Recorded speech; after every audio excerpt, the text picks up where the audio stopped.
Welcome back to Get Down to Business, the show all about small business, jobs, and entrepreneurship. And boy, do I have a treat in store for you. I'm thrilled to be joined by the author of The Hive Mind at Work, Harnessing the Power of Group Intelligence to Create Meaningful and Lasting Change. And that is change expert Siobhan McHale. And Siobhan has worked across 4 continents, helping thousands of leaders to create more agile and productive workplaces. She has also been on the inside as the executive in charge of culture change in a series of large multinational organizations.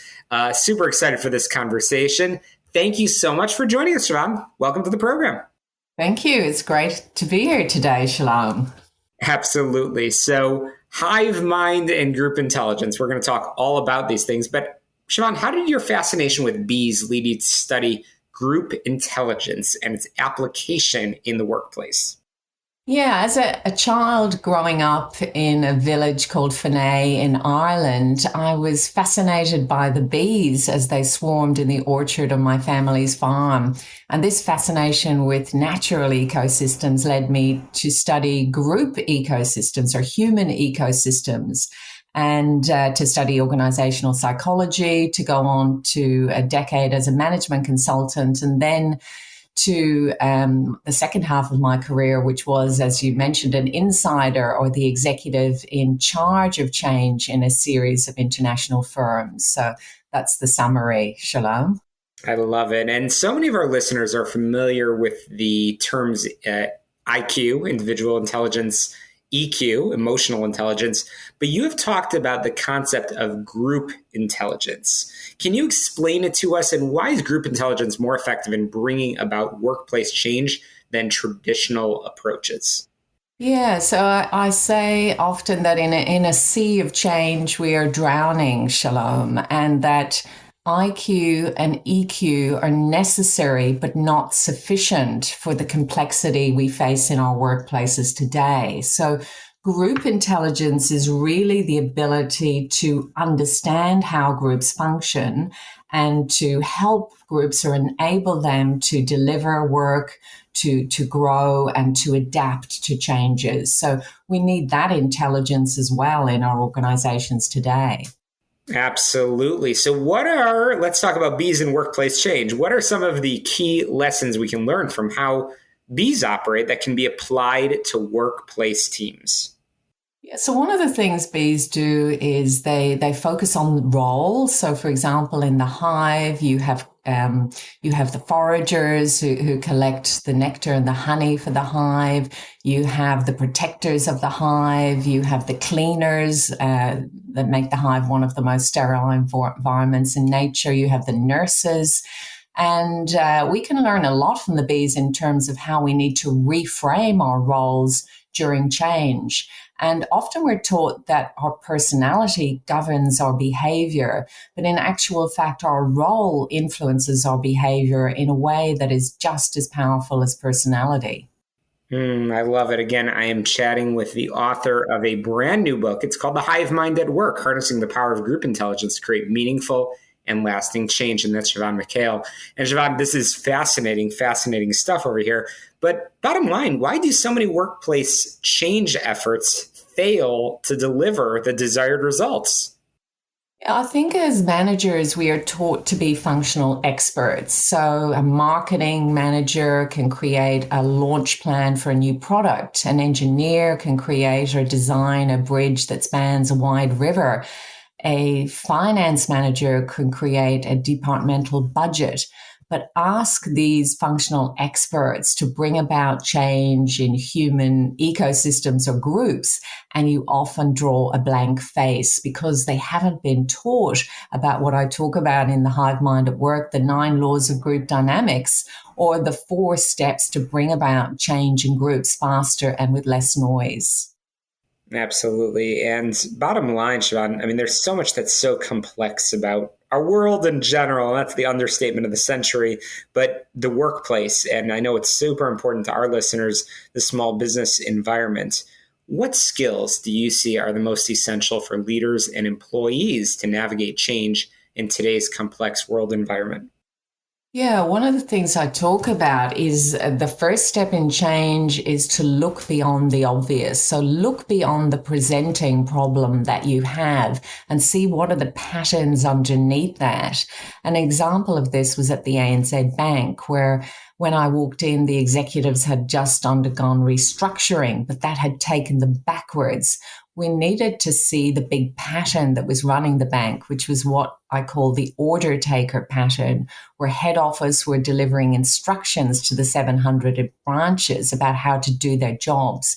And this order taker pattern was putting the branches in role of basically order takers of victims, and the whole organization was losing energy as a result. Now, we needed to tackle that order taker pattern rather than simply put in technical fixes. This is fantastic, and really appreciate your perspective. And you shared your story in the beginning over here, which is great. And in about a minute, we're going to have to cut to a quick break, but never fear. We're going to continue our conversation in a moment. But I guess my last question before we cut to that break is, can you discuss the importance of psychological safety in fostering a culture of innovation and change?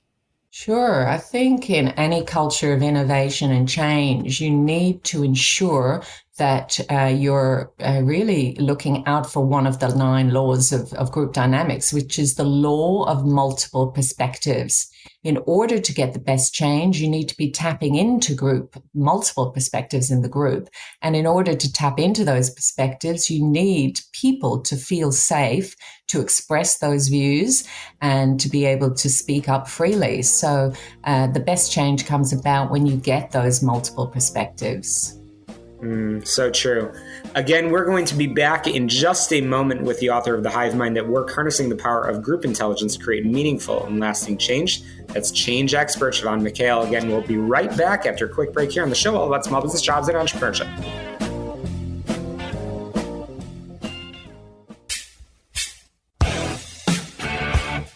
And we're back on Get Down to Business, the show all about small business, jobs, and entrepreneurship. And it's not often that I get to say that today on the program we are talking about the birds and the bees. No, just the bees. We're talking about bees and workplace change with change expert Siobhan McHale.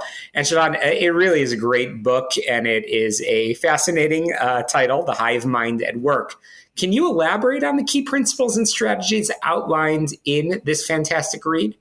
Yeah, sure, Shalom. And basically, what I give readers are the 9 laws of group dynamics. So often we are taught how to cope with individual change and to develop our EQ.